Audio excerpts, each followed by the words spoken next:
right, it is 6 o'clock. Let's call the meeting to order. Please join me for the pledge. I pledge allegiance to the flag of the United States of America, and to the republic for which it stands, one nation, under God, indivisible, with liberty and justice for all.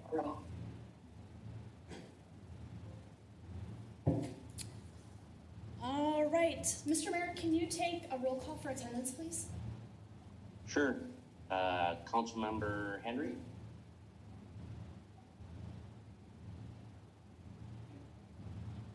Councilmember Henry? Present. Glenn Henry.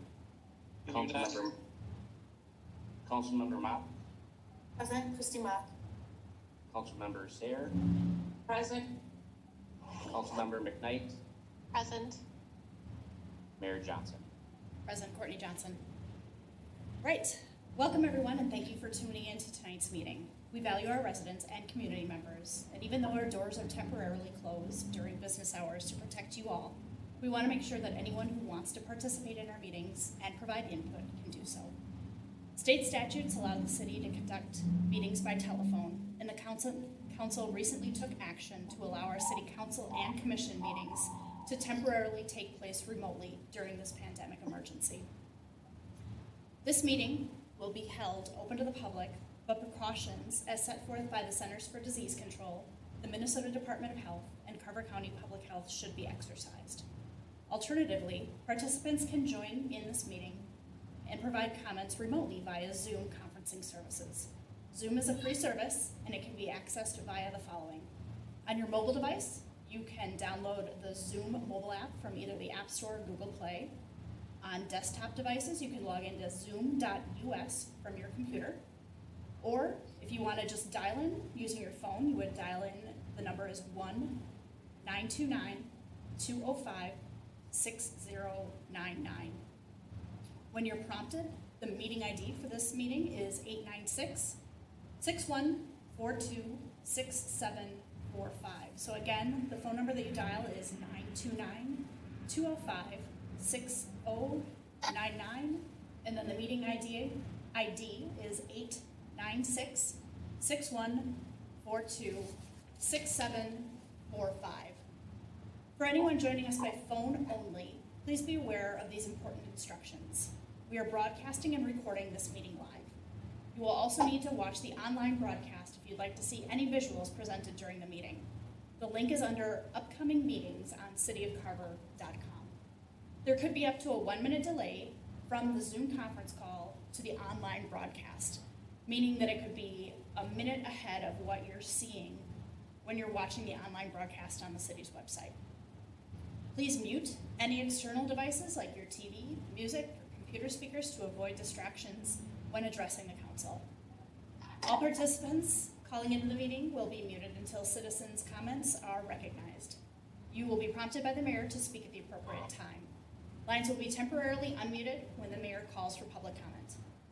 We ask that anyone wishing to address the council ask to be recognized, be respectful, wait for your turn to speak, and don't speak over one another.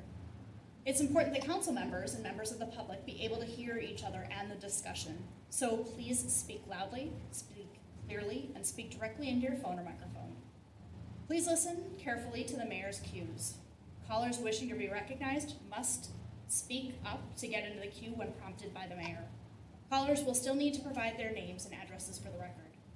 Finally, different from our usual process, all actions of the city council will be taken by a roll call vote, and each council member will repeat their name for the record. This is a new process for us all, and we thank you for your patience and constructive feedback as we work through this unprecedented situation. We're working hard to ensure that your voice is heard while maintaining everyone's health and safety. Great. And with that, can I get a motion to approve the agenda, please? I'll make a motion to approve the agenda. We have a motion by Glenn Henry. I'll second. We have a second by, I'm sorry, okay, thank you. We have a motion, a second by Christy Mock.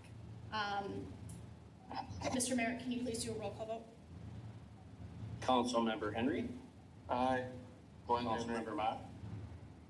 Aye. Councilmember Christy Mock. Councilmember Sayer, Aye. Lori Sayer. Councilmember McKnight, Aye. Joy McKnight. Mayor Johnson. Aye, Courtney Johnson. Thank you. All right, item number 4, community comment for anything that is not on tonight's agenda. Brent, do you have a way of telling if anybody's dialed in? We have a representative from the Chaska Herald Okay, on the line. Besides that, it's all city staff and council. all right. Chuck, if you have any questions, now would be the time. Otherwise, you know how to get a hold of all of us. I'm just gonna allow for a minute for us to catch up with the video just in case there's that lag.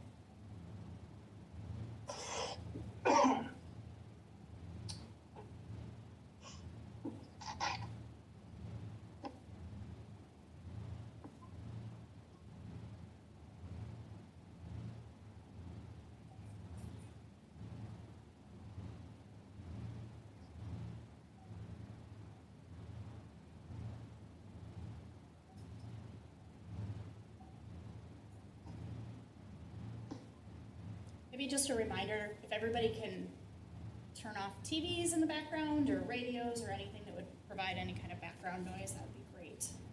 And then make sure that everybody's on mute if you're not speaking. All right, it has been a minute.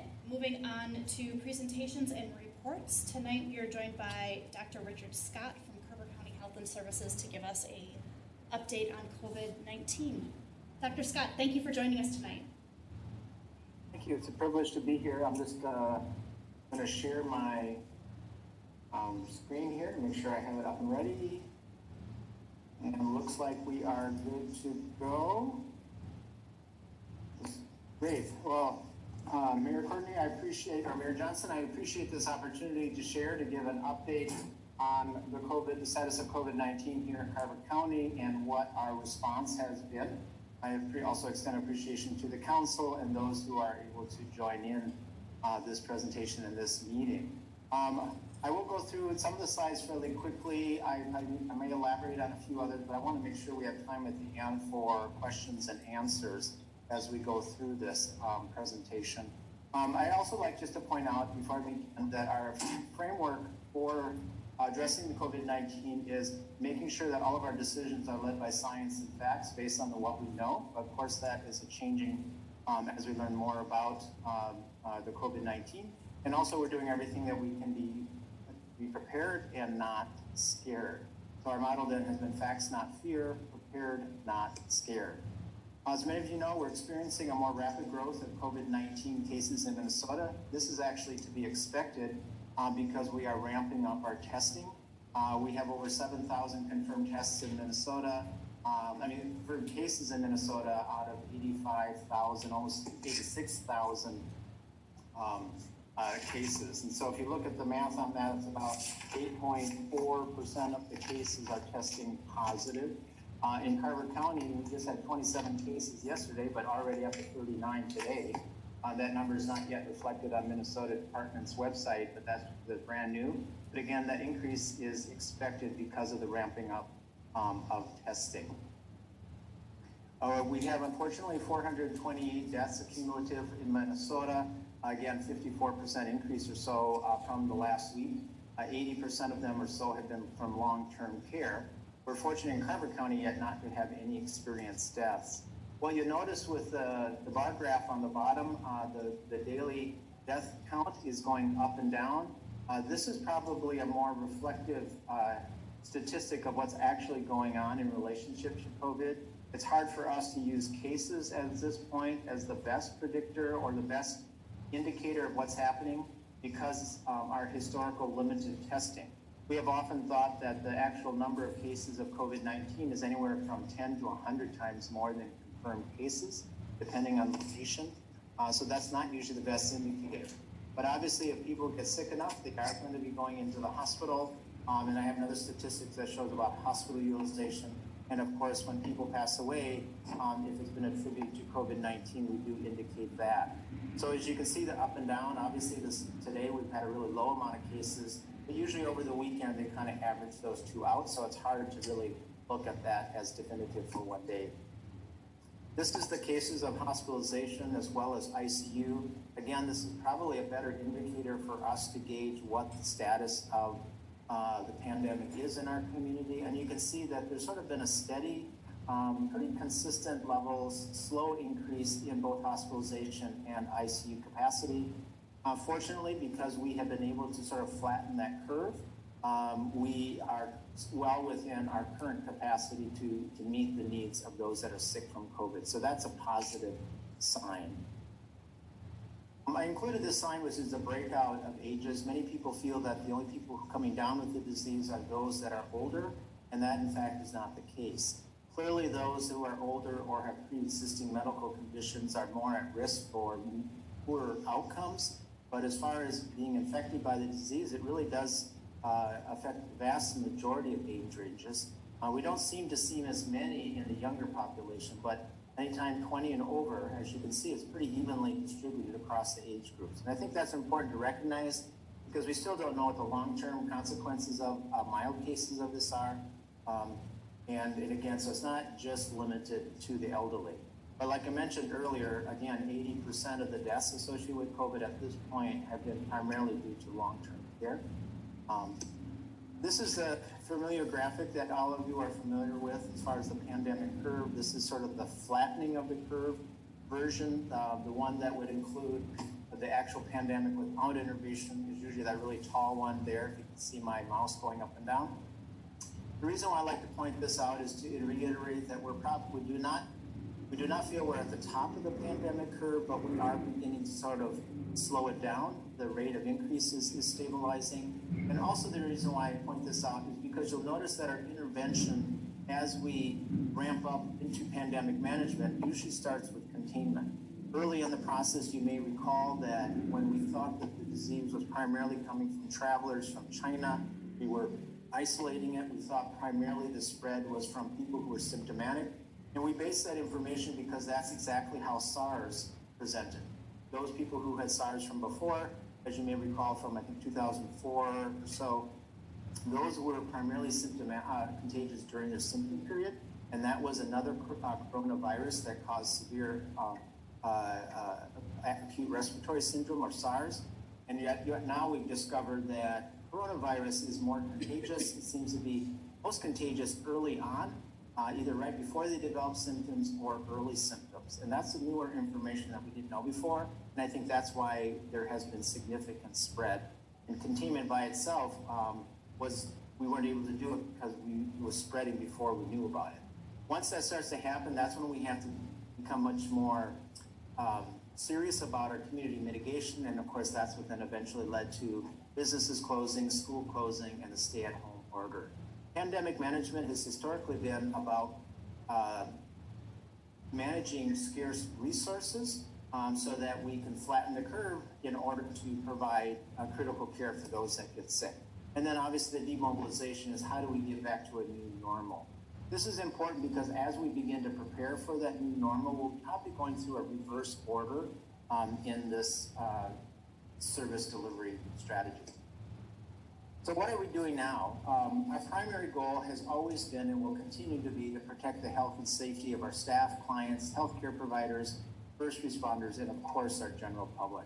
Our secondary goals has been to slowing the spread of the disease so that we can ramp up our services, improve our testing and contact tracing capability, and improve our supply chain capacity so that we can get the necessary equipment we need to keep us all safe.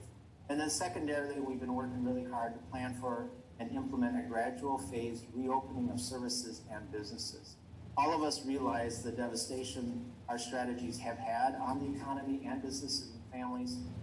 And so we're really trying to work hard to do everything we can to sort of reopen our communities again, while at the same time making sure that we protect everybody and keep them safe. What are we doing now as far as Carver County? As many of you know, we're still in an expanded incident command structure. Many of you have participated in our agency briefings, and so you kind of hear what's going on. We're continuing to address containment. So as we become aware of new cases, we're involved with Minnesota Department of Health to provide instructions on isolation and quarantine. Obviously, we're promoting physical distancing of 6 or more feet. And now we're beginning to emphasize even more the use of cloth masks.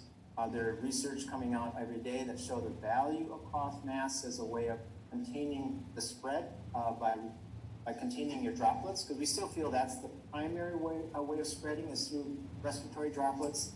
And even though and then by using a cloth mask that contains it from spreading outwards, it also prevents it from landing on other hard objects that may contain the virus. So if somebody comes by and touches a hard object and then they touch the face, they can get contaminated.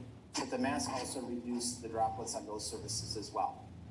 We're continuing to provide oversight and management of scarce resources.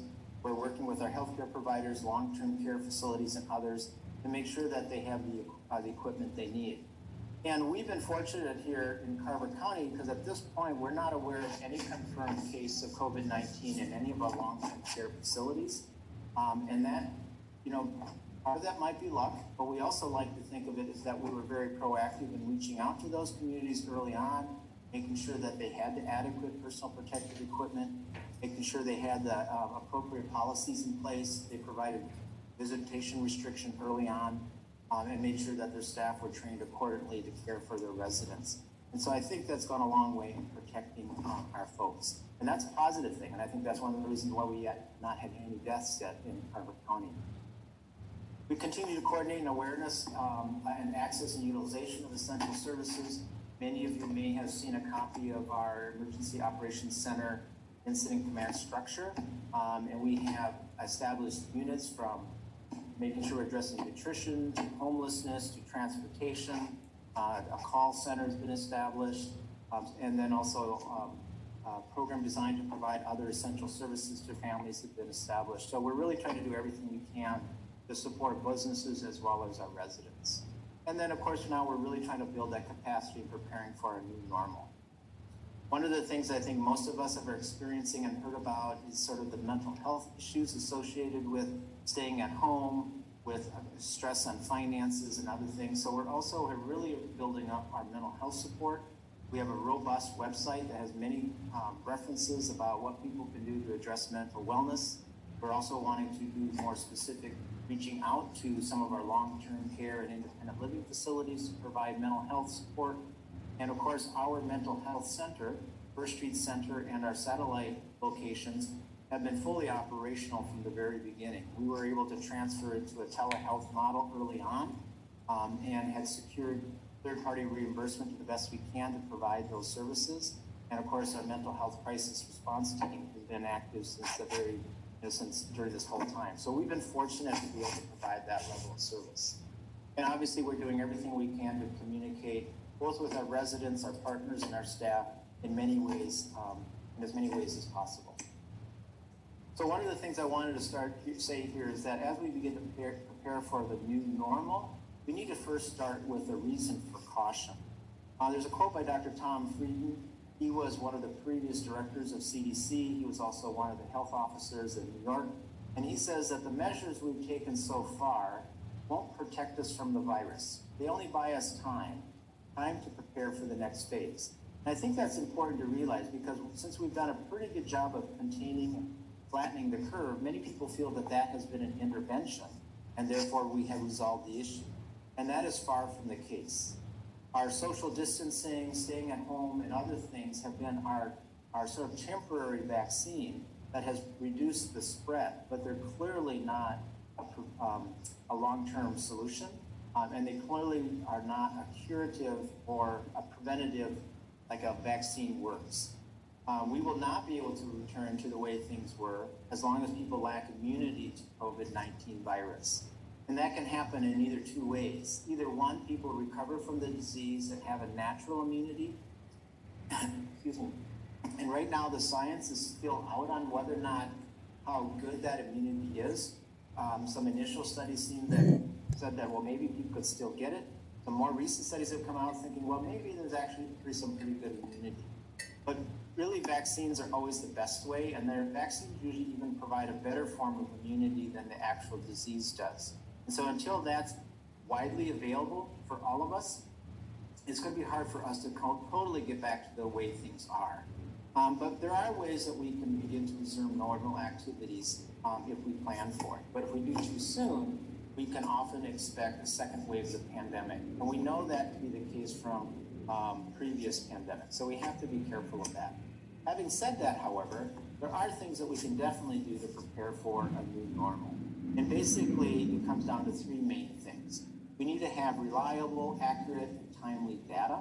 And that can include just understanding the prevalence of disease, understanding what seems to work to prevent the spread, why is it spreading, and what strategies that we can take to effectively mitigate the consequences of the disease. So that's what is often referred to data.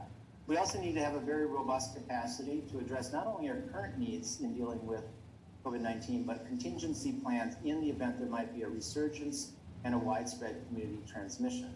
We also want to be able to provide services for all comprehensive healthcare services. I mean, right now, as you know, many of the hospitals have deferred or canceled elective surgeries or elective treatment, and we want to be able to, reinstate those services again while we continue our thing. I hear, Council Henry, do you have a question? I see you waving your hand. Yeah, I do. It's not that the hospitals have canceled the elective surgeries, it's that the governor told them they couldn't perform them anymore. Let's be clear. Yeah, well, I think that's important to realize, and that, and of course, there's no one right answer to all of that. Part of the challenges, of course, in a competitive medical environment, canceling or deferring elective services obviously comes at a very significant financial cost to hospitals. And so there would be a real strong pressure to maintain those if the decision was left up purely up to the hospitals. So by making a universal decision across our whole community, then it put all of them in a similar footing.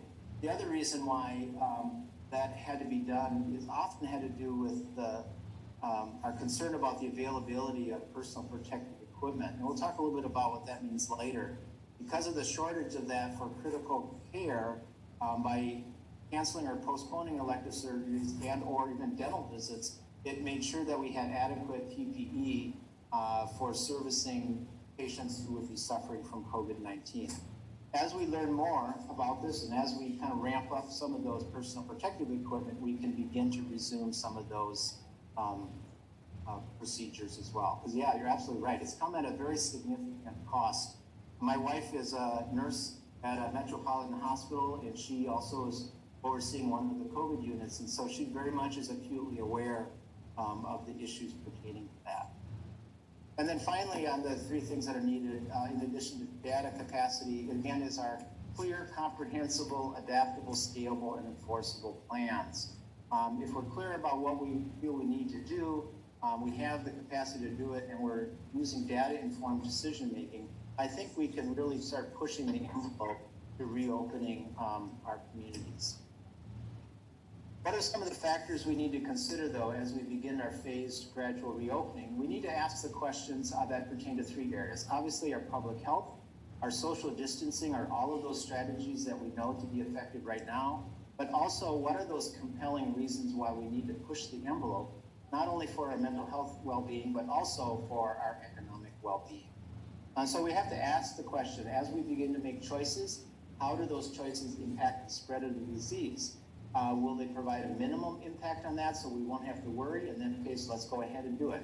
We also need to ask, are we prepared to do tests in isolation as we find out new cases? Are our hospitals ready to treat all patients? And then how does the impact of the action that we're taking affect the public health of non-COVID-19 related cases? So those are some of the public health issues that we have to ask questions. Secondly, we need to ask questions how does social distance when doing the new action? I think the whole thing behind the governor's more recent opening, again, if we can control encounters with our public through either appointments or limited access, we can have better assurance that we will have the health and safety for everybody. And there's almost a direct correlation between our level of predictability and our level to control human behavior. When we have events where we cannot depend on people doing physical distance or using personal protective equipment, then we run the risk of them infecting each other and thereby running the risk of that secondary spread. But if we feel like we can preserve that and we all get real good at doing our social distancing, use of cloth masks, then we could be more willing to open up more things. The other thing to consider is that do we have the necessary supplies for businesses to keep their workers and customers safe? And hopefully we're going to be getting better at that. And the other thing, again, is just sheer size. The smaller the gatherings, the less the risk. The larger the gatherings, more the risk. And that's when we talked about that pandemic curve. Early on, we talked about limiting gatherings of 500 or more, and then we went down to 250, and then 25, and then 10. And we would see that kind of reversed order happen again. And then finally, of course, is our well-being. Is the action that we take to reopen our economy, reopen business, reopen events, does that really help contribute to our economic recovery? And is the value from that worth the risk? So that's one of our considerations. We also want to note is opening up something else actually promote our mental well-being and our physical mental health as well as our economic well-being. So again, there's that positive side of it. We also want to know, does it really help improve positive civic engagement? We want people to stay connected. And I think what you folks have done with allowing opportunity for your residents to engage the council in these more virtual ways, it's a real positive step. And we eventually would like to see that move more and more towards in person. And of course, the other thing we always need to be mindful, are those new actions meaningfully improving the lives of those who've been disproportionately affected? Clearly, there's certain population groups in our community that are harmed more by this process than others. And so we want to make sure that we're addressing those issues as well. So just real quickly then, to go through that, what are some of the phases that we can consider? First of all, we want to be able to be effective at continuing to slow the spread by physical distancing, use of cloth masks, being mindful of what community mitigations still make sense, obviously recommending people following personal hygiene, and then our ability to sort of identify cases early, ask them to be in isolation and quarantine so that we can contain it. They're not contributing to further community spread. We want to make sure that our healthcare capacity can treat all patients, like I mentioned before, without having to resort to sort of that crisis standard of care. And then we want to make sure we're doing everything we can to protect those vulnerable populations. If we're able to do all that and we see sort of a stabilizing or even decreasing cases, and again, we could substitute hospitalization and ICU utilization here because obviously it's going to be a while before we have sufficient testing to use that as the marker. But if we can see that our hospitalizations, our ICU use, and definitely our deaths are either decreasing or stabilizing, then we can maybe begin to sort of initiate more of that reopening. And I think the rest of the stuff here I said before. So case identification becomes critical because the more we can really accurately identify who has it, who doesn't, understand who they've been exposed to so we can do that contact tracing, we can do a better job of asking those people to stay isolated or quarantined and thereby not contributing to the spread in the community, and then the rest of us can feel a little bit safer. The other thing that's going to help out in this is as we get better serology testing, that's the antibody testing, and then that way we can know if people have been previously exposed, and that exposure means they have a level of immunity and are not going to spread anymore. That also will give us greater confidence to relax some of those standards. And then eventually phase 3 is where we can lift most of our restrictions. That would again be dependent on our ability to identify those cases early.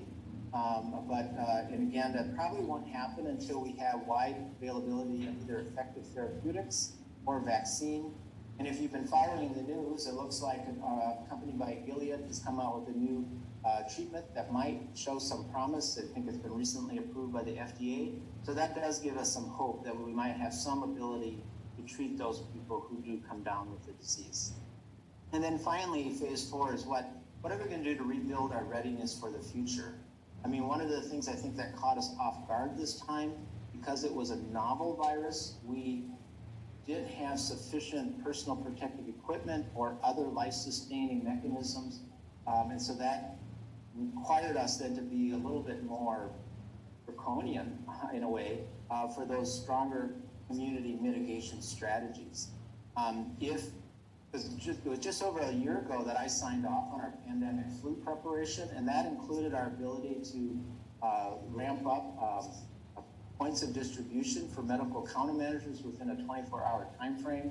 If this was an N1H1, we would have been able to administer mass vaccination program, and we wouldn't be here today. If we also had sufficient masks for everybody, and everyone was willing to wear them from the very beginning, we wouldn't be here today. And so those are some of the lessons learned that we need to take into the future so that we will prepare for the next pandemic. And it's absolutely inevitable that will happen.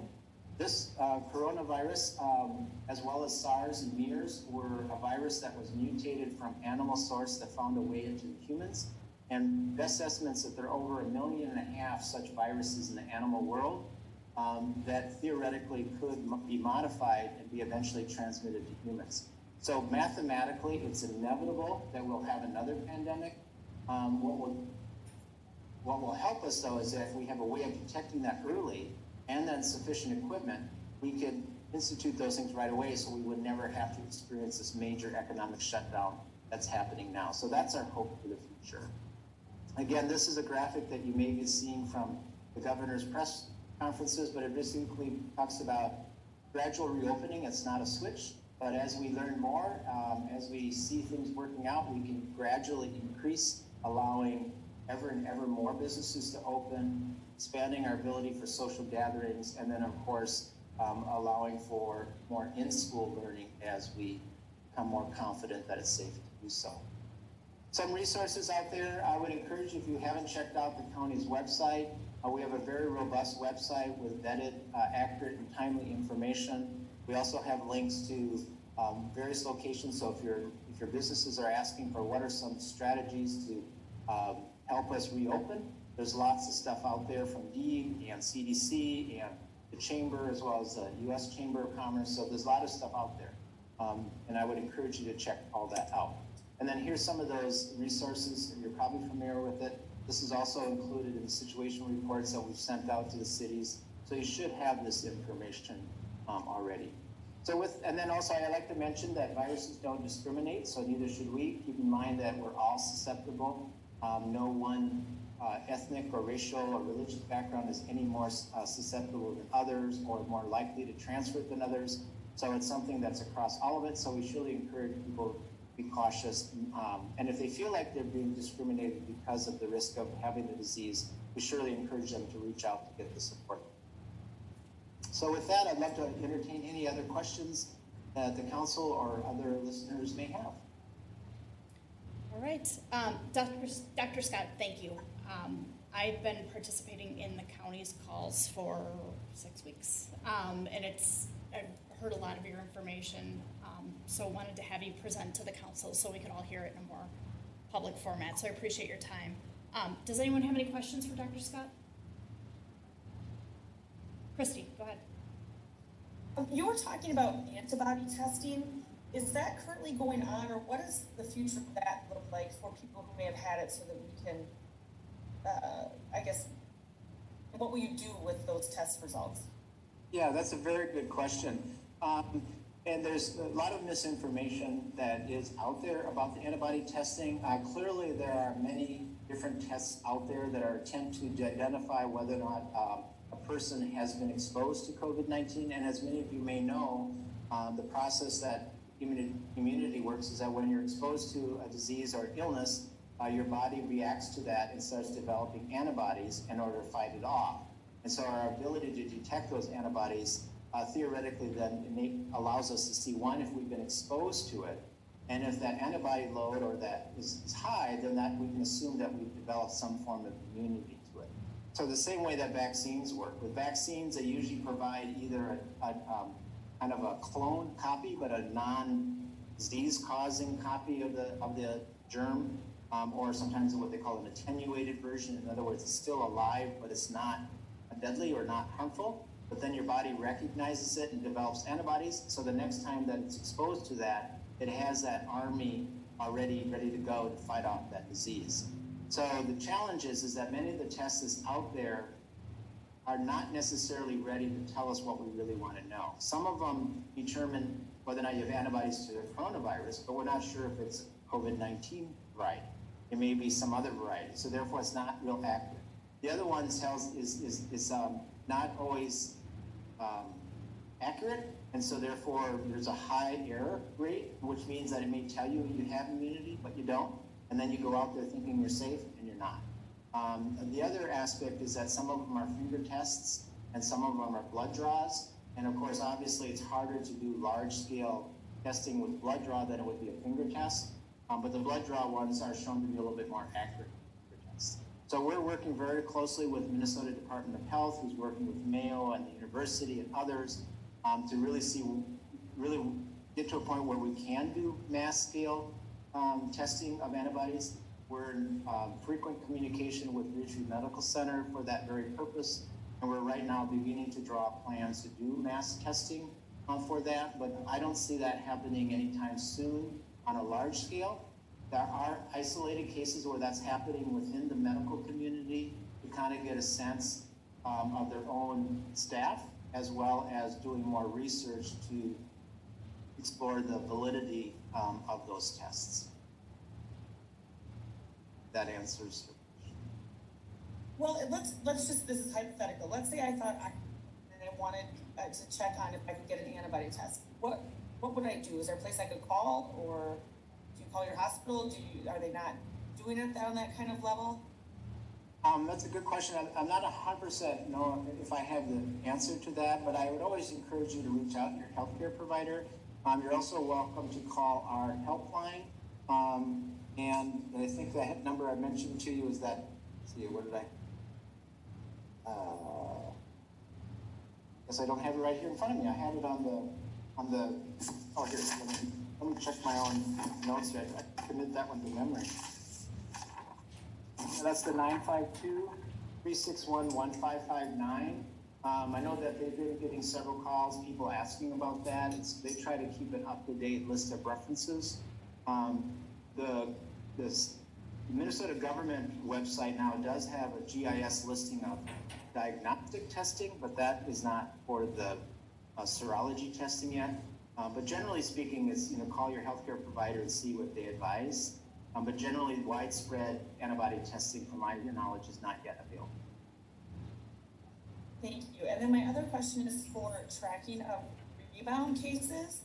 So if, again, we'll speak hypothetically. Let's say I have COVID, I appear to have recovered, I have now rebounded, so that I've been counted already as, Carver County and the state of Minnesota, someone who has had COVID-19, I get counted in that number. So if I rebound, does that number then go back into the system, so I would be counted twice if I was a rebound case? Yeah, Commissioner Muck, Councilman Muck, that's a really good question. I do not know the answer to that. I do know, though, from our communication with MDH that we do not have any rebound cases that are part of our county, Carver County. Whether or not that's included statewide, that's a good question. I don't know that, but that's something we can explore. One final question about long-term care facilities. I actually have a few friends who work in long-term care right now, and it's a very scary time for them. That's one of our most vulnerable demographics. And so they don't work in Carver County, but I know you said that you had supplied them with some PPE.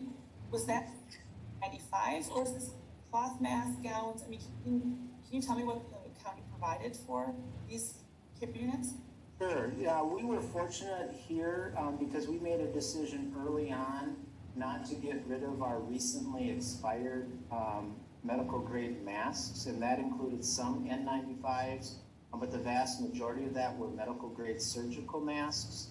And so we did provide some N95 to some of our critical healthcare partners at Ridgeview Medical Center. As far as masks of the long-term care, those have been primarily the medical grade surgical masks.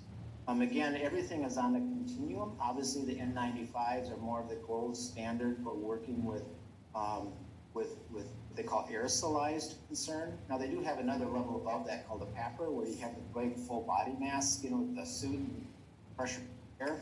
But the N95, which is often referred to as a respirator, those are sort of the gold standard for most involved.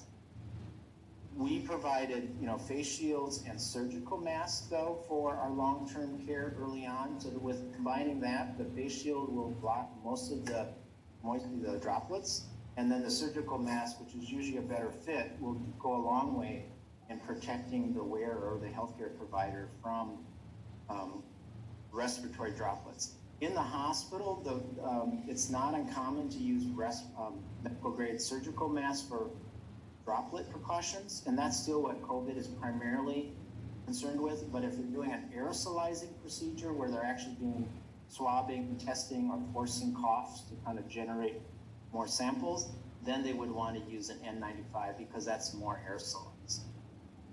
And then we're also now trying to provide some cloth masks where appropriate too to help protect, to help contain it. So when we're encountering the public, that we're protecting each other. So the use of cloth masks is more of a way for me to protect you than it is a way to protect me, even though it's still better than nothing for me as well. Okay. So if I understood correctly from your presentation, our long-term care facilities in Carver County, we don't have any that have tested positive at this point? None of the residents that we know of have tested positive in our long-term care facility or our congregate areas, so assisted living and residential homes, long-term care facilities. Yep, but we've been fortunate. Yeah, would you have any idea of how many of those we might have?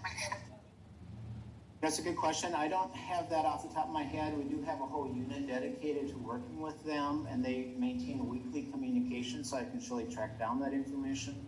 My guess is that it's going to be less than a dozen, but I don't have the exact number. Sure. I just thought if you had a ballpark, that's fine. Yeah. For all of your answers, thank you. You're welcome. Any other questions? Well, great. I thank you for this opportunity to share, and obviously we're doing everything we can to keep you and your residents safe, and at the same time, everything we can to try to reopen as quickly as possible because we understand the consequences that has provided our community. Thank you for joining us, Dr. Scott.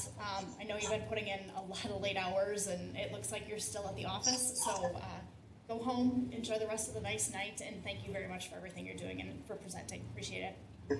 You're welcome. My pleasure. Stay healthy, everybody. Thank you. All right, let's see. Moving on to public hearings, there are none. Let's move on to the consent agenda. Can I get a motion to approve the consent agenda, please?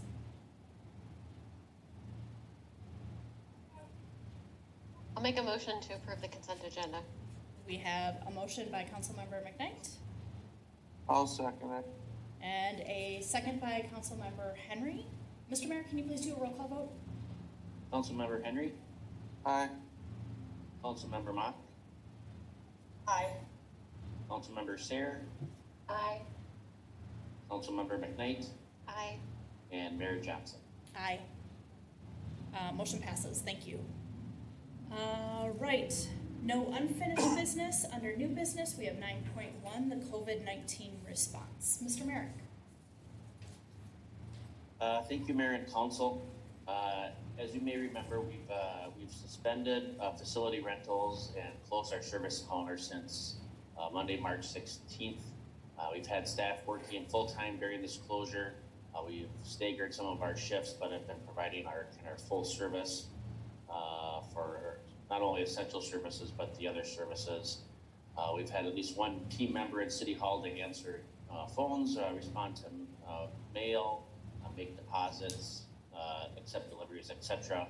However, most of our City Hall staff is working remotely. We've also developed a series of innovations during this period. For example, we're performing building inspections using video conferencing software, and we've developed a whole slew of strategies to respond to resident concerns and requests for service through telephone, email, and the city's website. We initially had received approval from the council to close through Thursday, April 30th, and then extended that through May 4th at your last meeting. We're asking that the council consider extending that through May 22nd. The service counter closure and the suspension of facility rentals. That would give you an opportunity at your May 18th meeting to discuss kind of the state of affairs in our local community as well as the state. And then whatever we decide at a minimum, we would be able to implement on the 22nd and kind of as a companion to Dr. Scott's information. It's certainly probably not a light switch type of piece, but more of a phased-in approach where we might do a companionship or a culmination of service changes where we maybe do appointments for complicated transactions, etc. One of the things that we've been working on as a team is Vicky Sanzaiden and her team, along with Jessica Archer and building inspections, has put together a series of an inventory of our transactions that occur at the service counter. And so we're going to try to identify the ones that probably tend to be more interactive, where someone wants to come to the counter, and then develop strategies together to try to mitigate that so that we don't have a drop in that service, but still are able to promote best practices and social distancing. And so tonight we're asking in the form of a motion for the council to extend that closure through the 22nd of May, and then also suspend facility rentals. And then I just wanted to touch on a few other items before I open it up to the council.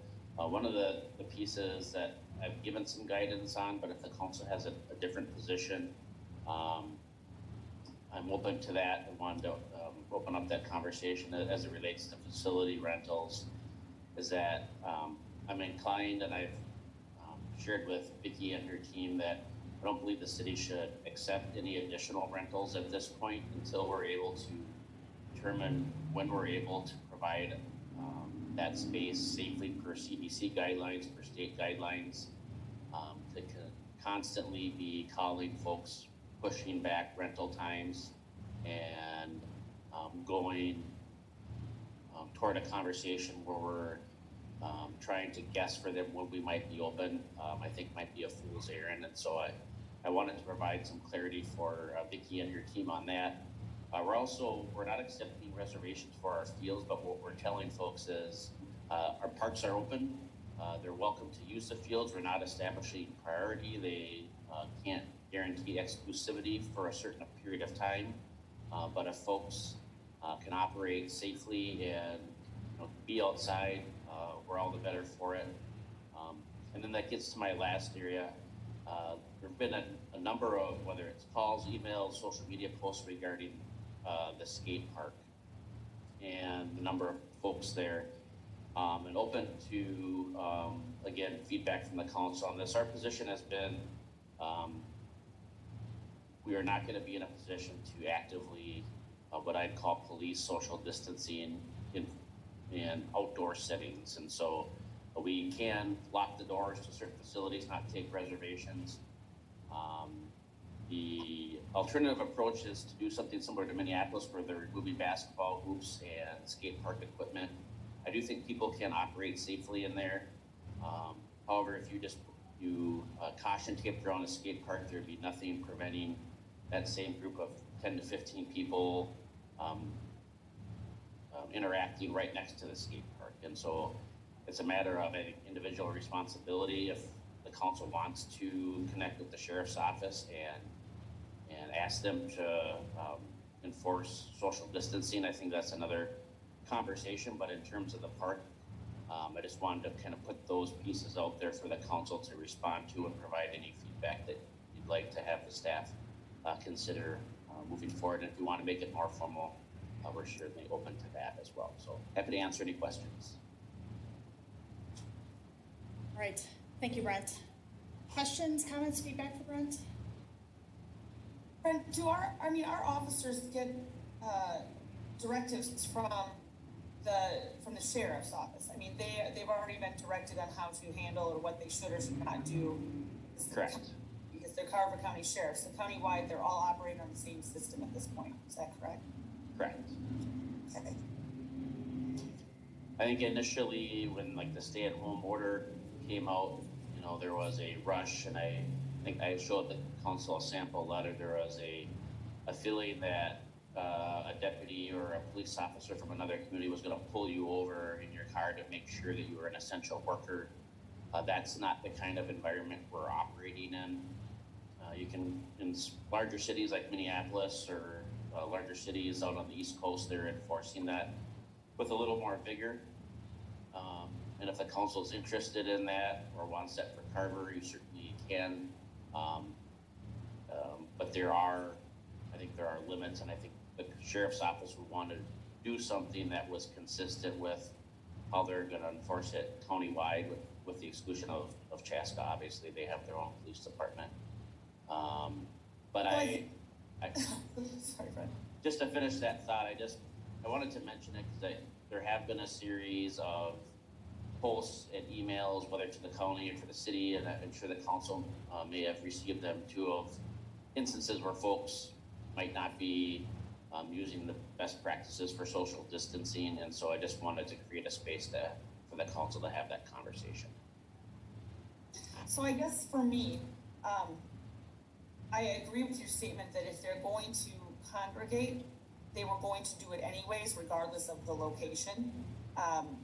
And I'm inclined to let the sheriff's department give the directive to their sheriffs in the county as to how to handle and manage this.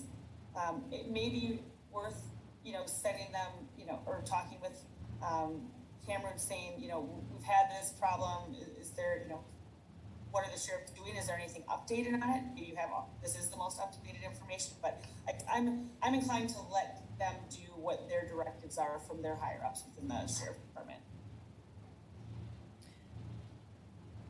Thank you, Christy. So Brent, I know that there are signs at the playgrounds that we got from the county about this isn't disinfected, kind of use at your own risk. Do we have it at the skate park too?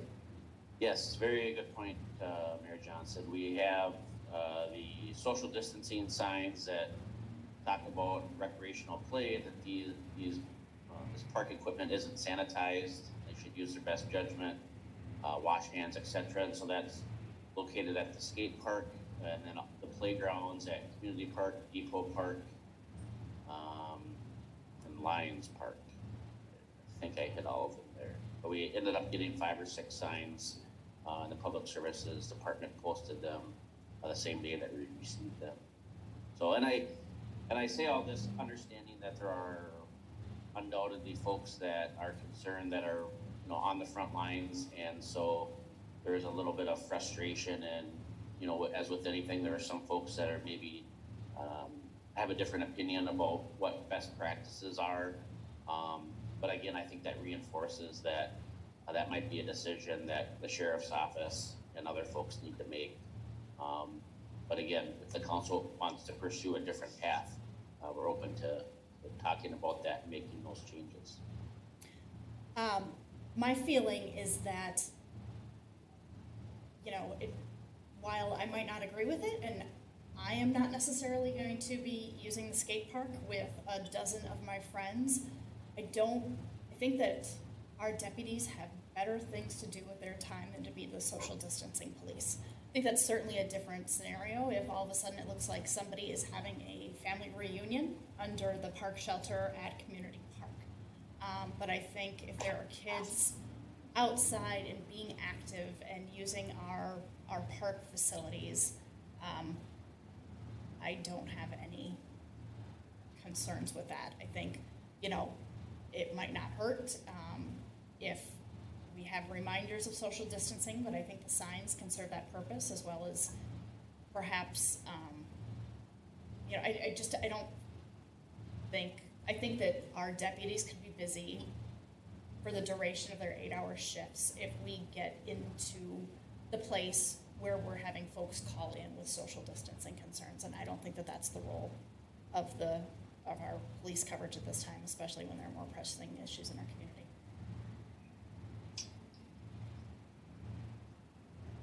Anybody else have thoughts, comments, feedback? Okay, well, I also, Brent, I don't have any issues or concerns with the other items that you mentioned, no longer taking reservations for our facility rentals. I agree with you. I don't think that that's a good practice to keep saying, sure, we'll have your event at the end of May. Oh, wait, that changed. And just kind of, because it's such a rolling and moving target at this point, I think it makes the most sense just to pause facility reservations for this time. And I'm also completely fine with closing City Hall through Friday, May 22nd. Joy, what say you? I agree. So I concur with your comments, Mayor Johnson, about the approach that the city is taking about social distancing. I don't think the city should do anything else other than the signage and what the Carver County sheriffs are doing today. I don't think they should be spending their time policing social distancing. So I agree with all of those comments. I don't think there's anything other approaches we should take as a city.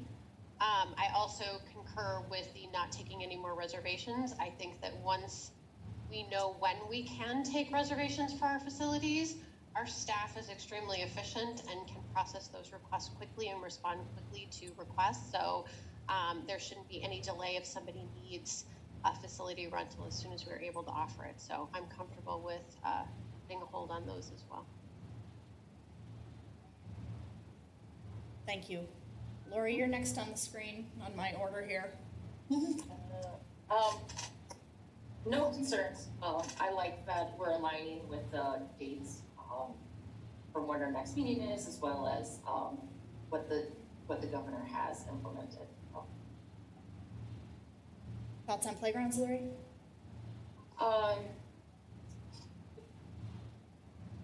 What we're doing now, just a little bit more accountability to individuals to police it on their own.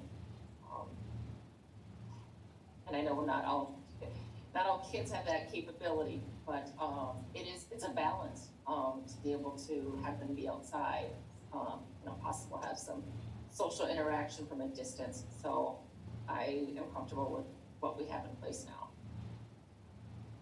Thank you. Glenn? No comments, but I'll make a motion to extend the city hall service county closure and suspension of facility rentals through at least Friday, May 22nd of 2020. All right, we have a motion by Councilmember Henry. I'll second. We have a second by Councilmember Mock. Any further discussion? Mr. Mayor, can you take a roll call vote, please? Councilmember Henry, Aye, Glenn Henry. Councilmember Mock, Aye, Christie Mock. Councilmember Sayer, Aye, Lori Sayer. Councilmember McKnight, Aye, Joy McKnight. and Mayor Johnson. Aye, Courtney Johnson. Motion passes. Thank you all. Brent, you got what you needed from us on that? Yes, thank you. Okay, terrific. All right, moving on to item 10.1, community gardens. Ms. Good, I could not be more excited to hear about what you have to say. Go ahead. Great, I'm excited to present. So let me share my screen.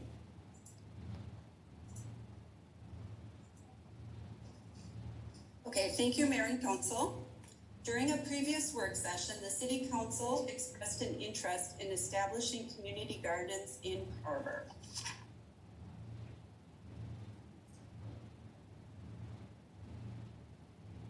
I lost her. Stop talking, I'm trying to get caught up. Okay.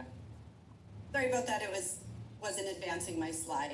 So tonight we will be reviewing a few items related to community gardens, including a proposed location, a draft policy, and a possible implementation date.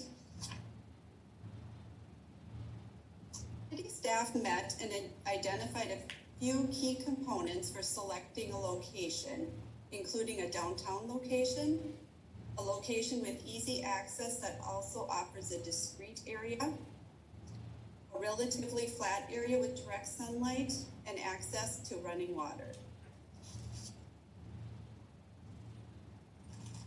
After reviewing all of the possibilities within the city, there were 4 areas identified that met most or all of the criteria. Those areas included Church by the River, Community Park, Lions Park, and Olson Park. Church by the River was identified as the ideal location as it met all 4 of the key components. It was located downtown, parking is available on Main Street and near the public utility building, making it easily accessible. Behind the church is flat and has direct sunlight, and access to running water will be available after the 2018 storm sewer project is completed. Included in the council packet was a draft policy. The purpose of the policy is to define the plot registration process, including the fees and the payment requirements, to set the rules for the management and upkeep of the gardens, and outline the responsibilities of the gardener as well as the responsibilities of our city staff. I will touch on the three main areas the draft policy covers. First one is plot registration. The requirements for reservation include a completed registration and release form, an annual fee, refundable security deposit, and then a commitment from the gardener to gardening for the entire season. The second area the draft policy covers is plot assignment. As drafted, the policy gives priority to City of Carver residents. Applications will be accepted in the spring during a set time frame. And at a specific time, as noticed, a drawing will be held from all the applicants that were received.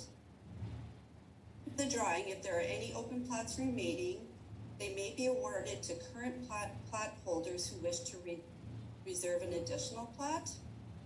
And then any plots remaining after resident applications are received may be opened up to the non-City of Carver residents.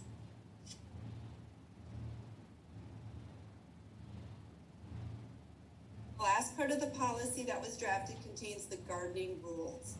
Highlights of the policy set forth the guidelines regarding weekly maintenance, rules regarding fencing, items that are allowed and prohibited in gardens, expectations for clearing their plots at the end of each season. And for weekly maintenance, just a quick summary, that includes expectations that they water, weed, and harvest their plots on a weekly basis. The fencing requirements, just a high-level summary of that. They must require for plot visibility, must not shade neighboring plots, must be in good repair, and must not cause harm or danger to anyone else. The weed killer, or the prohibitions would include things like weed killers, tigers, hazardous materials, beehives, illegal and poisonous plants, and other dangerous or illegal items. The final portion requiring clearing of their plots at the end of the season in order to remain in good standing and be eligible for a refund of their security deposit, as well as eligibility to reapply the following season. Responsibilities are to prepare the garden plots each spring and fall. That would include tilling and staking at the beginning of the season, and then clearing of the plots at the end of the season by each gardener would be responsible for clearing the plots, but then city staff would come through and do another tilling. In addition, the city would provide irrigation, compost bins, and trash bins. The gardener would be required to submit a signed reservation and release form, and that form and release would release the city from claims of loss, damage, injury, or costs that may be incurred. The next steps, we're looking for council direction on the following items: the location, the implementation date, and then feedback regarding the draft policy. The 2018 storm sewer project is set to conclude in 2020, and after that project has concluded, the area behind the public utilities building will be restored and irrigation can be made available to behind the church by the river area. So if that is the location that the city council prefers, then that is the time frame we're looking at for implementation for garden. But I'd be happy to answer any questions you may have and get your feedback regarding the proposed location, implementation date, and draft policy language. If you have any questions, I'd be happy to answer those. Yes, Councilmember Sayre. Hi, Ms. Brenda. Good. Thanks for the presentation. I like everything. And one question for the location. I'll double check. So this would mean 10 plots. So it could be 10 individuals.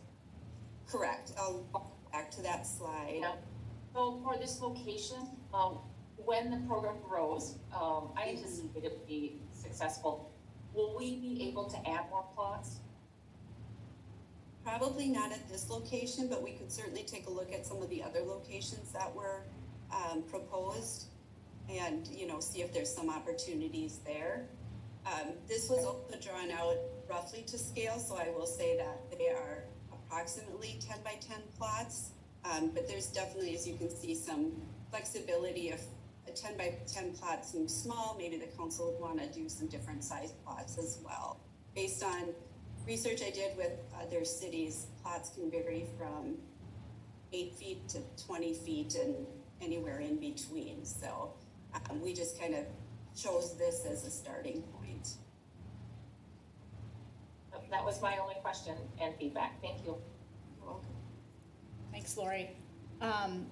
So Brenda, just my questions. Where is the irrigation source? Is it from Church by the River? I believe it's from the Public Utilities Building. Okay. So I was just curious, like how hoses would get kind of dragged through, especially to wherever the source is, the ends where they're the furthest away, and just kind of being mindful. I think the gardeners would probably be fairly mindful, but just kind of being careful that the hoses aren't drawn through somebody else's plot. So I don't know if that's another rule that we need to add in, or just something to be mindful by perhaps providing some staking so that it would be harder to get that in there and have that kind of thing happen.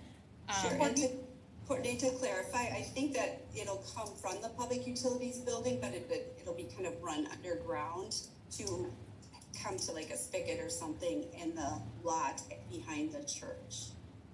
Okay, so more of a central location. That was kind of what we had discussed. Okay, more of a central location in the middle of the garden. Perfect. Okay, okay. Good. Could I ask a question to you at the same time as Brenda about with the watering and the hoses and kind of going across people's yards? I mean, not yards, sorry, plots. Has the city looked at having raised beds at all? That is certainly an option. We're just in the preliminary stages, so if the council wanted to proceed that direction, we can do that. It takes a little bit more staff time to get those prepared, but it's definitely an option. Okay, well, I will stop now because I have some ideas for that, but I will stop interrupting Courtney here. I just wanted to check in with that question she had. Thanks. So the other points of feedback, Brenda, that I have. So the question, I know you mentioned fencing for the individual garden plots, but is there a plan to put a larger fence around the entire community garden area? At this point, there really is no plan. It's just a preliminary draft of a policy and plan. And at this point, just looking for council feedback. What are the things that the council would like to see, so we can go back and kind of work those details. But before we got too deep into it, what really did the council envision? Great. So, and then my last, probably two more comments. I think I will echo Lori's sentiment and feedback, is that I think that these are going to be wildly popular, because I think my enthusiasm for this is pretty clear in the conversations that I've had with you previously and also tonight. But I would hope that we look at this as 10 community gardens towards a larger total, and kind of start also, scouting and site selecting other areas. So maybe we have 10 open in 2021, but maybe we try to double that number for 2022 and just keep this program going, because I really think that this is going to be popular. Christy, just my thoughts on raised garden beds. I think that those are great, but it worries me a little bit, especially in this location, and that it kind of is going to, we don't have a ton of land of real estate right there to begin with, so allowing for the areas that need to maneuver in between, I just think that we're maximizing our space by doing these just regular, on your hands and knees kind of garden beds. That's it for me. Christy, do you want to go next? Sure, so I'll reply with a little bit of a different knowledge, just from being Master Gardener Coordinator for Carver Scott County, so I'm aware of a few different things and community gardens that we have worked to put in place. If you look, we did one up at Carver Crossing, and that one does have some of those beds in it, so they are possible. You have to have your ADA, I believe, 32 to 36 inches between them is all you need, between those beds. I also wanted to mention, however they turn out, if we want to try in-ground first, that's just fine. And if we want to look at raised, the Carver County SHIP program, which is the statewide health improvement partnership out of the public health department, often has grant money available for community gardens because they are a very big proponent of people, of, I guess, gardening and food production on a personal level. So for the one at Carver Crossing itself, we also used SHIP and had a SHIP grant that paid for those raised beds, and then also paid for some of the fencing, and they actually paid for some of, this might not apply because of it being something that's being paid for by the people who are renting, but even supplied some of the plants and things first year. So I can't remember, was it Lori who said about having, or Joy who said about having a fence around the entire area? That was me. It was Courtney, so I was having process of elimination here for some reason. I'm sorry, I thought it was Lori who said that. They may also be able to supply some grant funding towards that. So I would really like staff to at least get in touch with them and see what we might be able to secure for funding to get that off the ground if they've got grant money available. And then Courtney, does that sound like something that would be acceptable to maybe just take a look at that option to you, or are you really looking for in-ground? And as a caveat too, if you do have raised beds, or at least even part of it, if you have people who have disabilities, they may have an easier time of using at least one section of bed that is raised to another. And again, this is trial, I understand. I think this is a great phase one for us, and that we can, implement these around town when it becomes time. Yeah, I just want to really try to, because I think that the 10 spaces are going to go like that, because this is something that I would be interested in. I know a couple other folks who are interested. I think Christy, you and I could put a list together right now of folks that we know would be like, take our money, we want a garden. Absolutely. Yeah. So there are those requirements around the raised garden beds of having the accessibility, which I'm all for the accessibility, but then you've got to look at, is it accessible to get back there? And, does that make sense? And is it a completely accessible site or not? I think just purely from getting the most bang for our buck and getting the most folks hands into the dirt next summer, that we go with the 50 by 10, because I envision this of being kind of just like what we're looking at there, 2 50-foot rows that are staked out every 10 feet. Courtney, I completely see where you're coming from on that. When I'm looking at then towards the levee, do we have the opportunity maybe to look at having a couple of beds that are turned this way that maybe are raised that we could offer to, if someone needed that, the assistance of having a raised bed? It's hard to show you what I'm talking about over Zoom here, but it looks like we have one tree in the center. I'll just say that's a tree. I don't know what that shadow is right there. But next to that, if we turn some that were just 3 feet by 5 feet, or 4 by 6, whatever might turn out, if there's room there to maybe fit in a couple of raised beds in case there was the opportunity for someone who needed it. Yeah, that would be great. If we can shoehorn more gardens in there. I know, Brenda, that we also need to allow for a spot for compost, and that's going to be a sizable area that we're probably going to need for folks when they're ripping stuff out and weeding and all that kind of stuff, and then garbage. And my experience comes from the community gardens in Chanhassen, where they do have a good area where folks can throw that, because that gets pretty full very quickly, especially towards the end of the season. But yeah, Christy, I have no objections to seeing what else we can shoehorn in there, and if it's raised gardens, great. I'm all for giving more folks the opportunity grow their own Yes, food as possible. Brenda, if you could, make a point of getting in contact, I can send you actually, the person who we work with through the SHIP program over at Carver County. I can certainly email you her contact information. Okay, thank you. Yeah, and then I also wanted to say with the composting part, I would like to offer the opportunity to check in with some of the master gardeners. They're certified out of the University of Minnesota. In fact, we just had a composting webinar the other night, so there may be some information and some tips and hints that they can give you that might help out with composting, what needs to be done, best practices for that. So I'd also be happy to offer up somebody's name in our group that you could certainly just touch base with and see if they have any more information that might be helpful for you. Okay, that sounds great. And then my final question is, did we have a specific fee in the policy? Did I miss it? I saw that you referenced that there's a range of fees.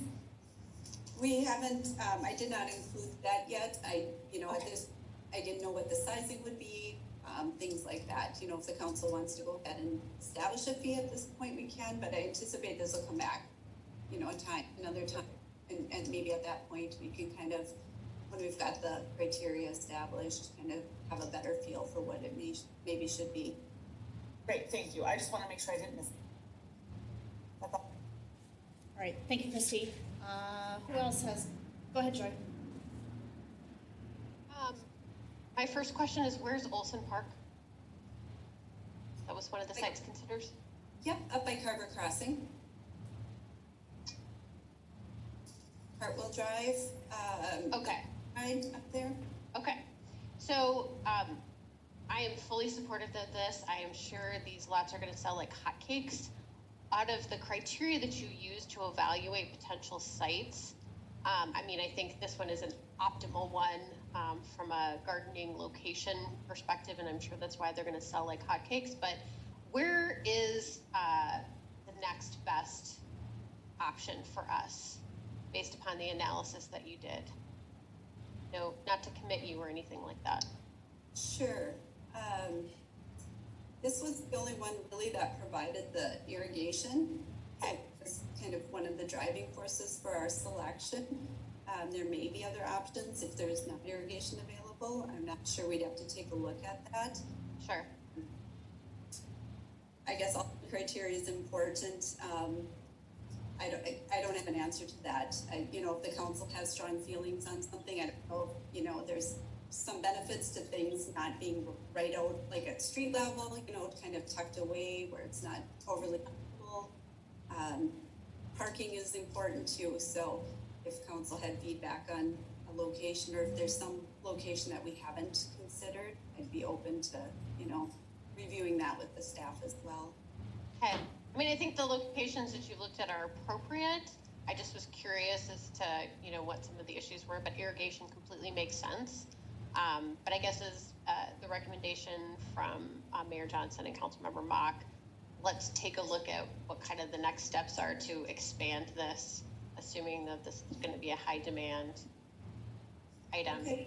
And maybe if, we need to look at adding irrigation, that might be something the council might be willing to consider, right, to make it happen. And then, we already asked the question about the money or the amount to the fees. Also, I'd be curious to see what kind of security deposit we might be asking. Did you have an estimate or a range of what you were thinking? Sure. Based on what other cities have asked for, it can range anywhere from $25 to $50. Okay, that seems fine. Okay. I think that was it for me. I fully support. Awesome. Glenn, any comments, questions? Yeah, Brandon, when we looked at the two 50 by 10 areas, Yes. how close does that bring that to the toe of the levee? Was that brought into any question? We haven't actually gone back there and measured it. With all that construction going on, I consulted, both Brian Scope was part of this, and then I consulted with Paul Schultz, and we just kind of did a visual of it based on the aerial photo of it. We would definitely need to get back there and do a measurement if this is kind of where the council would like to take a look at it. So I unfortunately don't have an answer to that. So we haven't run it past legally yet to see if that's gonna infringe upon the toe of the levee, correct? I can jump in there. I mean, I think the toe setback is like 25 feet, so we can field adjust to get those in there. And frankly, if the council decided to do raised beds, that's not a permanent structure, so you're not going to be infringing upon the levee setback regardless. That was gonna be my other comment was, if you go with raised beds back there, they're just temporary structures. And according to the way that you have a layout, you can put them closer to the church. You have the two or three raised beds, long way against the church, which would give more support for the people that could potentially need like a handicap access to it.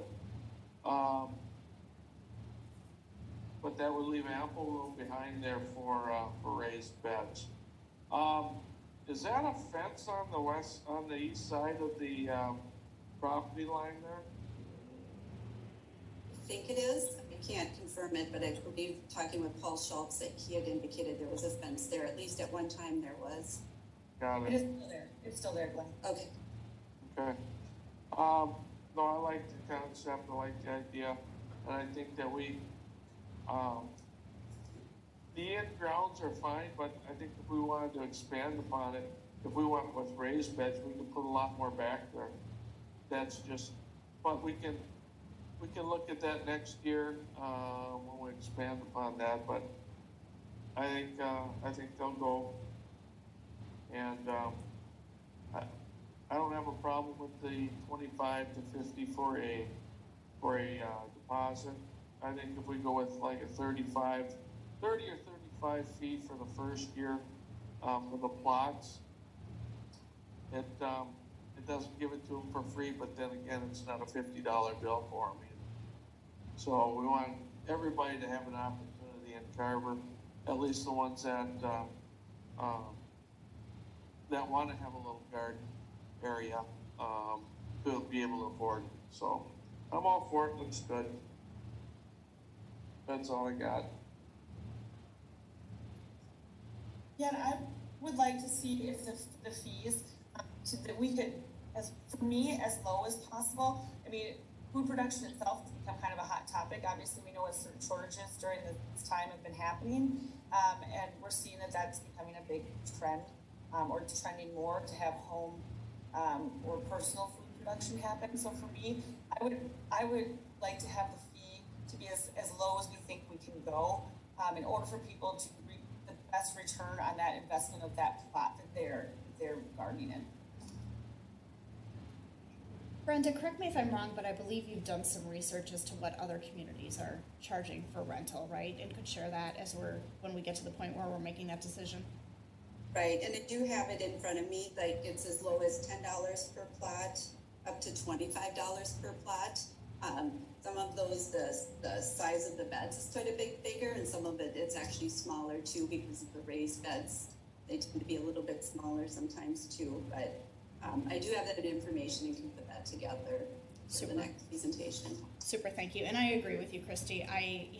There's going to be some expense involved in getting the seeds and plants and perhaps the gardening equipment. So I want to make this as available to folks who are interested as possible, but want to kind of make that determination once we see what everybody else is charging and keep it in line with that.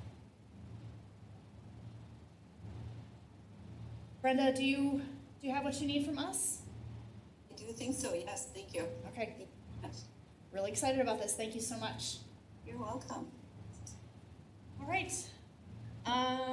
Moving on to council member communications. Joy, do you want to go first? Sure, I have nothing. Okay, quick and easy. Christy. I also have nothing.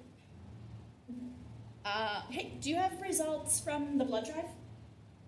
any chance to put you on the spot? I don't have that. I can certainly, get that information for the next meeting unless Brent knows anything from. Okay, then no, we don't have anything for you. Okay, Lori, you are next in my order here. Yeah, I just have something real quick, more just of a thank you. On the consent agenda, we had the letter of support for the Miriam Junction Trail Project. And at our last meeting, I had requested to see what the letter of support looked like in 2018. All of that was in the packet. That was just really helpful. So I appreciated the response, that was in there right away. And that seems like we always have the information we need. So thank you to Brent and his team for that. Great, thanks, Lori. Glenn, you're next. Nothing. All right, for me, just a few things. So first of all, congratulations to our Community Development Director, Erin Smith, and her husband, Drew, on the birth of Flynn Smith-Bricky. I believe he was probably born about 12 days ago. It was not long after our last council meeting, so congratulations to them. Today is National Firefighter Appreciation Day, so big thanks to all of our firefighters and everybody who gives to our community so selflessly through their service on the fire department. We had a really unfortunate vandalism incident here at City Hall over the weekend. That's the bad news, and that's the bad part of our community shining through. The really good story with this, and definitely the silver lining, is that last fall when City Hall opened up, we hired a company called Patriot Window Cleaning to clean all of the windows and get all the construction dust and grime off of them. The gentleman, Derek Davis, who owns that business, saw a posting on social media about the vandalism to City Hall and decided that on a Sunday he was going to load up his kids in the car and come down here and clean off the egg that somebody threw on one of our front doors. So really, really classy move on his part, and very much appreciated. So sorry that we were in that situation to begin with and not happy about it, but what a class act, and just his actions were very much appreciated. Quick update on the levy legislation. Senator Scott Jensen had our drafted and suggested language for the money that we are seeking from the state in the bonding bill written up, and he's having it jacketed to have a first read in the Senate. I did not check and see exactly where that stands, but this is progress, and quite frankly, I think that this is as much progress as we've ever been in this project. So really, really, really exciting. I've also reached out to Representative Nash and had to request him to do the same thing in the House, and I have not connected with him yet. So hopefully we are progressing on both fronts there. Again, you guys have heard me say this ad nauseum, that this is a marathon and not a sprint, but I'm really excited about the progress that we're making. So that's where we're at, the levy legislation. And then also just wanted to give another huge thank you to all of the folks at Funky Minds, and specifically Shelley Rudolph and Anna Edlund for the Signs of Caring project. You guys may have seen at Depot Park the big public art installation, and then all of the little yard signs in yards across our community. They're doing a really good job, as always, of engaging the youth in our community for something really positive and something that you truly just can't help but feel good about when you walk past, especially in these days that tend to be a little bit darker with everything that we're dealing with social distancing and economically and all that and that kind of good stuff. So huge thanks to them. And then again, just remember to council members that if you guys, Brent, after our last meeting, sent out the district for the Lower Minnesota River Watershed District, the district parameters. If you know of anyone who would be interested and would want to serve as a manager on the board, please, please, please send them my way. Would love to get somebody to represent Carver County because there's a vacancy there that has not been filled. So the only caveat is that the person has to live within the district, which again roughly is all of downtown, everything north of 4th Street, and then everything east of Jonathan Carver Parkway. So not the bluffs, not anything on the school side of Jonathan Carver Parkway, but loosely everything else. That is it for me. Mr. Mayor? Mayor, did you want to talk about going to the county board meeting? Oh, yes, I sure did. Thank you. So in January, I think it was January, I presented in front of the Lower Minnesota Watershed District Board with our ask, because as we're looking for funding partners for the levee project, that was kind of one of our steps. I would like to do the same thing in front of the Carver County Board of Commissioners to present for them.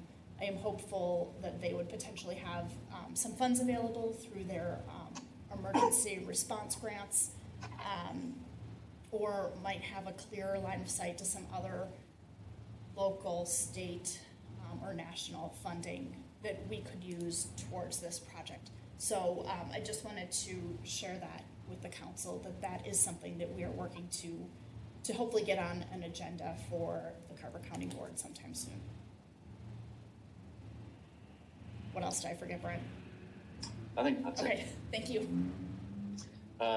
Just a couple things. Last week, I think I got my week straight now. The Abdo Akin Myers came out and formed the city's 2019 audit of financial statements. And once again, Kathy Elke did a phenomenal job of kind of shepherding the city through that process. Got a lot of help from Brenda Good, Brenda Efta, Nikki Sanzaiden, kind of everybody on the team kind of pitched in, but Kathy really leads us through that. And so the council should expect to receive an audit report sometime in June. Another kind of comprehensive piece of work that we're moving on is an analysis of the city's street conditions, and primarily the streets that are probably in the toughest shape. So we're looking at High Street, Kirchie, 6th Street, a section of 4th, some roads in the Carver Bluffs neighborhood, as well as the condition of the internal roads at the Mount Hope Cemetery. And so what we're doing now is doing that analysis, looking at those costs, and what we want to do is come to the council in the form of a work session, kind of show you kind of the state of affairs for these roads. I'll give you an idea of the costs, and then give you a window into possible resources that you'd have to repair those. But then primarily, since we're kind of mid-budget this year, have the council set some priorities, not for just for this year, but for the following years, so that as we get into the 2021 budget and start planning for 2022, we can not only plan for budget purposes, but also communicate with residents should they have questions, but also leverage maybe the economy of scale on other projects. If we're working on a project and it happens to be in close proximity, or there is a ability to use a source of funding that's unique to a certain situation, we'd be able to do that. But we wanted to check in with the council first and have you provide essentially a priority list of what to take on first under certain conditions. One of the things that's kind of popped up over the last few days, and it's one of those pieces where it hasn't probably been enforced with a great deal of enthusiasm, not because no one supported it, just because we have a code book that's probably 3 to 4 inches thick. There has been complaints about all-terrain vehicles being on city streets, so we connected with the sheriff's office and asked them to do some enforcement of that, and they did, just on the education kind of philosophy right now, but it's inspired some folks to reach out. I believe some of the council members have had connections on that as well. That, from what I can tell, the ordinance was adopted no later than 97. I know since I've been here, we've adopted some amendments to that to allow for ATV use during steamboat days, but it's been on the books for quite a while. I just don't think it's been enforced. You might hear from residents regarding that maybe have been on ATVs for a while and then they'll get stopped. So it might be new to them. There's also been a question related to what's called a side-by-side or a UTV, and is that covered under the ATV language? And I've asked the city attorney to provide some direction on that or his interpretation of that, since there was a question from a community member related to is a UTV and ATV. So I sent that over to Larry Harris and talked to him about that. And then last piece I have is we are going to be interviewing. Glenn, I see you. Let's let Brent finish. Pardon? Glenn has a question, but go ahead. Just finally, we're going to be interviewing 7 candidates for the Public Services Director position this Thursday and Friday. Aaron Smith is going to be joining us on the interview committee along with Vicky Sanzaiden and the city engineer Dan Lanis. We're hoping to get that from 7 down to 2 or 3 and then take the next steps for the selection process. So happy to answer any questions on these updates or other updates that you'd like updates on. Go ahead, Brent, Glenn. snowmobiles are still allowed on 6th Street Trail, correct? With direct route from the trail down to Casey's. I'd have to look. I don't know it from memory. I know there's certain snowmobile routes in the city, but I don't have them committed to memory right now. I can send it to you. Thank you. And I can vouch for the ATV getting pulled over right out in front of my house. So good job, Sheriff's Department. I thought you were going to say it was you, Glenn. I have something about that too. So I would like to see what Larry has to say about that, because my understanding is that the side-by-sides and UTVs are considered street legal, so they can be on the roads. If that is not the case, I certainly would like to know that. But also, for my If record, they're licensed. what was that? I'm sorry, Glenn? If they're licensed. True enough. As any vehicle on the road, we hope that they're licensed if they're supposed to be. And then also, I believe it's still in the ordinance. It's been a little while since I've looked at it, but for snowmobiles, usually they give them the shortest route out of town, because obviously we have snowmobile trails and you can ride in the county ditches and things like that. So maybe it's time to look at the ordinance again if it's coming up. They are becoming, at least UTVs are becoming very popular. Because I would like to allow people the same who are on ATVs, the same opportunities that snowmobiles may have to at least get themselves to their destination if they're on the shortest route, which is what we've followed in the past. So, Brent, could we take a look at that and have some more clarification at maybe the next meeting then? Yeah, just one point. The snowmobiles and the ATVs are separate ordinances. So, if I'm hearing you correctly, you're just talking about looking at the ATV ordinance, correct? Correct. I was just trying to make a little bit of a comparison of trying to get recreational vehicles from people's home to the nearest place where they can use them. Yeah, I can certainly. I think what I'll do based on the feedback, unless there's additional feedback from the council, is I just have the city attorney put his opinion in the form of a memo, and then kind of have him expand on the existing ordinance of what that says and allows someone to do, and then we'll put that ordinance that as is in your packet, and then just have as a discussion item for a future work session, if that's acceptable to the council. Okay, thank you. Go I ahead, had a question on a different topic. Go ahead. Brent, can you remind me when we're going to be able to see the results from the community survey? We haven't had a date provided to us. About a week and a half ago, I got an email from Peter Leatherman that said it was going very well, but we haven't had additional correspondence since. Okay. So I can I'll reach out Update to us him. when you know something. Yep, I'll reach out this week and pass along any updates that I receive. Perfect, thanks. All right. If there are any further questions or comments, I'd entertain a motion to adjourn. Make a motion to adjourn. We have a motion by Councilmember Henry I'll second. and a second by Councilmember McKnight. Mr. Mayor, can you please do another roll call vote? Councilmember Henry, Aye. Councilmember Mock, Hi, Christy Mock. Councilmember Sayre, Aye. Councilmember McKnight, Aye, Joy McKnight. Mayor Johnson. Hi, Courtney Johnson. All Right, motion passes. Thank you.